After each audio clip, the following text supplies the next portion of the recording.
اور پھر بعض دفعہ کوئی ایسی بات ہوتی ہے کہ وہ سمجھانے کے لیے تھوڑی سی گفتگو کو 10-20 منٹ کرنی پڑتی ہے، تو بعض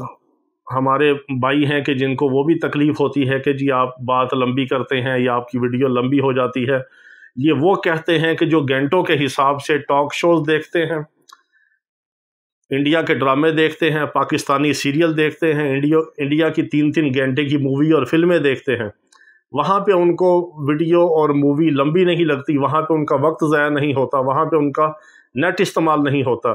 جب اللہ اور اس کے رسول صلی اللہ تعالیٰ علیہ وسلم کی بات ہوتی ہے، ایمان کی بات ہوتی ہے، اعمال صالحہ کی بات ہوتی ہے، عقائد کی بات ہوتی ہے، امت کی اصلاح کی بات ہوتی ہے، روحانی جسمانی علاج معالجے والے مریضوں کی ہدایت اور شفا کی بات ہوتی ہے، تو وہاں ان کو یہ تکلیف ہوتی ہے کہ آپ کی بات لمبی ہوتی ہے۔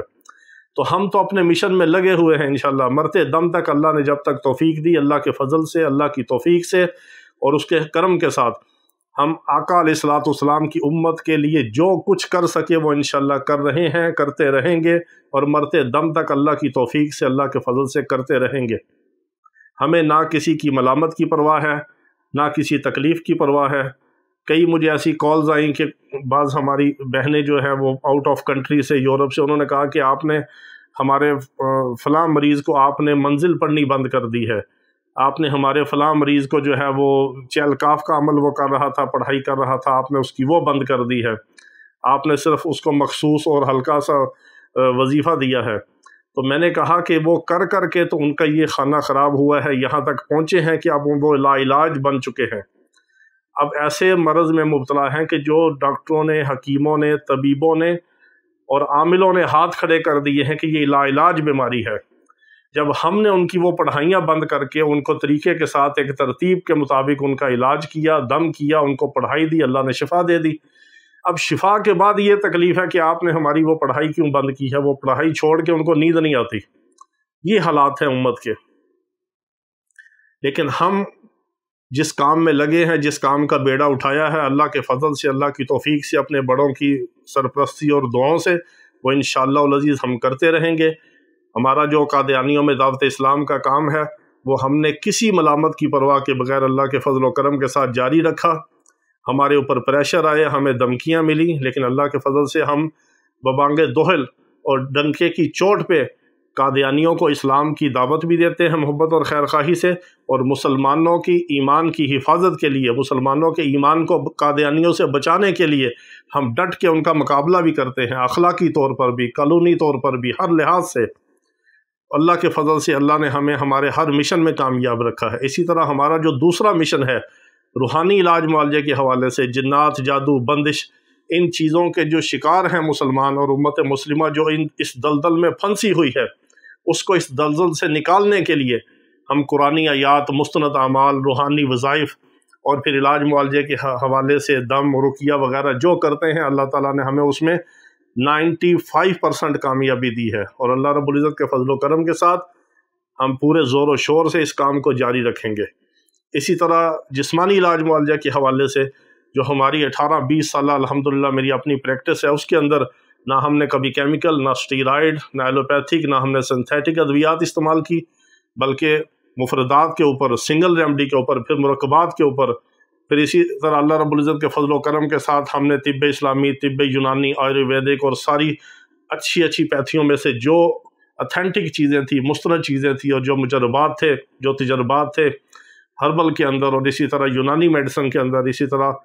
طب اسلامی کے اندر، طب نبوی کے اندر، وہ ہم نے خاص چیزیں نکال کے وہ مرکبات کی شکل میں، وہ غذا کی شکل میں، وہ دوا کی شکل میں امت مسلمہ تک پہنچائیں، اور علاج معالجے کے حوالے سے اپنے ہزاروں مریضوں کو ہم نے اسی کے مطابق ٹریٹ کیا،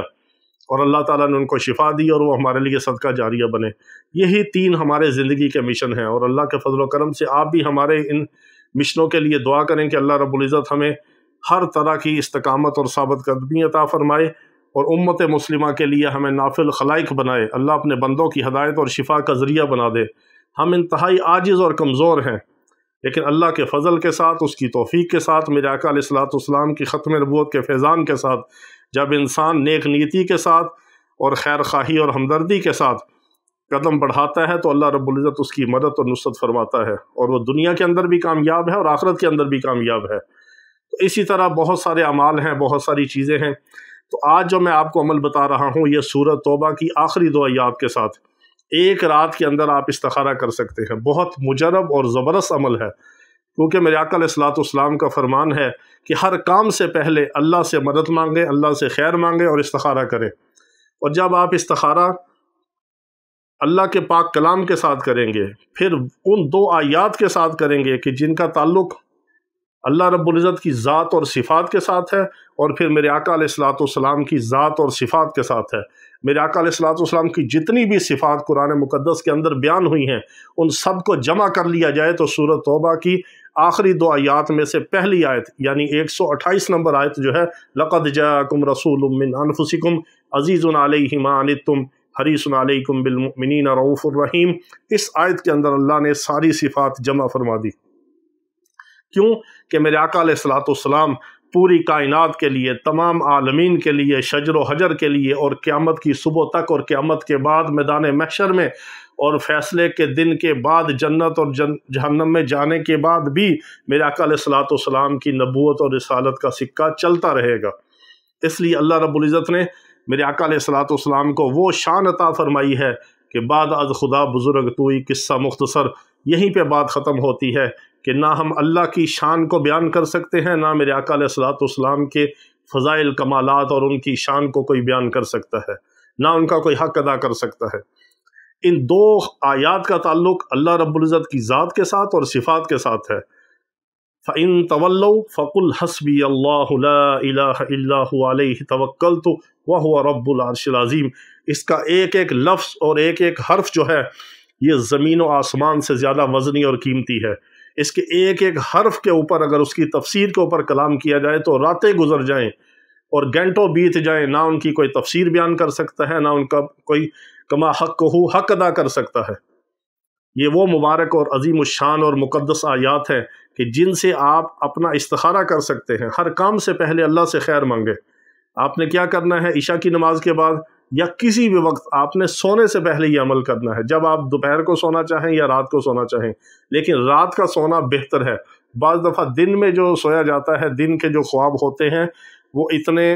مستند اور اتنے مضبوط اور سچے نہیں ہوتے جو رات، اور بلکہ رات کے آخری پہر کے جو خواب ہوتے ہیں۔ تو اگر یہ عمل آپ رات کو کریں عشاء کی نماز کے بعد، 2 رکعت نماز استخارے کی نیت پڑھ لیں، آپ کر لیں 2 رکعت نماز استخارے کی نیت کر کے آپ 2 رکعت نماز استخارہ پڑھ کے اس کے بعد مصلی پہ بیٹھے بیٹھے آپ اول آخر درود ابراہیمی 7 بار پڑھ کے دونوں آیات لقد جاکم اور آخری دونوں آیت سورۃ توبہ کی 70 بار آپ نے پڑھ کے پھر آپ نے آخر پہ درود ابراہیمی 7 بار پڑھنا ہے، اور بغیر کسی سے بات کیے آپ نے دائیں کروٹ قبلہ رخ ہو کے آپ نے سو جانا ہے۔ پہلی رات کے اندر اللہ رب العزت آپ کے کام اور آپ کے مسئلے کے متعلق آپ کو ایک فلم کی طرح خواب دکھا دیں گے کہ جس طرح ایک دماغ میں فلم چلتی ہے، یا ایک بہت صاف اور حقیقی خواب دکھا دیا جاتا ہے۔ یہ جتنا آپ احتیاط کے ساتھ اور جتنا آپ اس کو استحضار کے ساتھ اور خشوع خضوع کے ساتھ اس عمل کو کریں گے، پہلی رات ہی آپ کو سب کچھ دکھا دیا جائے گا۔ یہ بہت مجرب اور پاور والا استخارہ ہے، یہ عام استخاروں کی طرح نہیں ہے۔ استخارہ تو اللہ سے خیر مانگنا ہے، اور جب آپ ان 2 آیات کو پڑھ کے خیر مانگیں گے تو ان آیات کے ساتھ جتنا تکوینی نظام ہے، غیبی نظام ہے، موکلات ہیں، مسلمان جنات ہیں اور اللہ کے طاقتور ترین فرشتے ہیں، ان سارے غیبی نظاموں کے ساتھ جب آپ اللہ سے خیر مانگیں گے تو اللہ تعالیٰ آپ کو اپنے فضل سے خیر عطا فرمائیں گے اور خیر دکھا دیں گے آپ کو۔ یہ بہت مجرب استخارہ ہے۔ عام طور پہ تو ایک رات میں ہی یہ سب کچھ نظر آ جاتا ہے، پھر بھی اگر کسی کو کوئی سستی کی وجہ سے، تھکاوٹ کی وجہ سے، زیادہ کھانا کھانے کی وجہ سے، ٹینشن اور سٹریس کی وجہ سے اگر اس کو رات اچھی طرح خواب نہیں آتا یا اس کو نیند نہیں آتی، تو وہ خواب بھی نہیں آئے گا، نیند بھی نہیں آئے گی، تو 2-3 راتیں 7 راتیں بھی آپ کر سکتے ہیں، لیکن پہلی رات کا صرف 1 دن کا استخارہ ہے یہ۔ اللہ رب العزت ہمیں تمام اعمال کرنے کی اور اللہ کی ذات و صفات پر یقین کرنے کی توفیق عطا فرمائے۔ وآخر دعوانا ان الحمد للہ رب العالمین۔